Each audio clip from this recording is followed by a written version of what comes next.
may aksidente doon or ano, construction. Kaya iba yung dinaanan namin ngayon.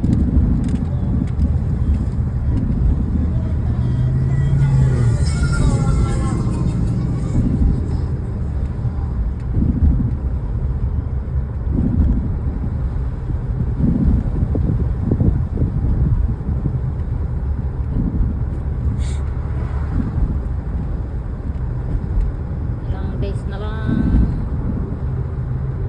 anniversary na namin sa kasal.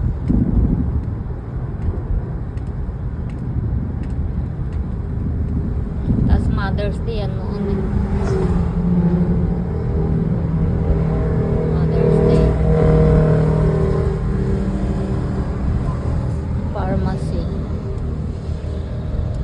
Pharmacy.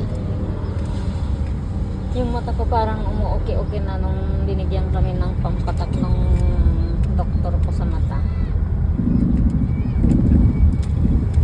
38.9. Ang gas ngayon 38.9.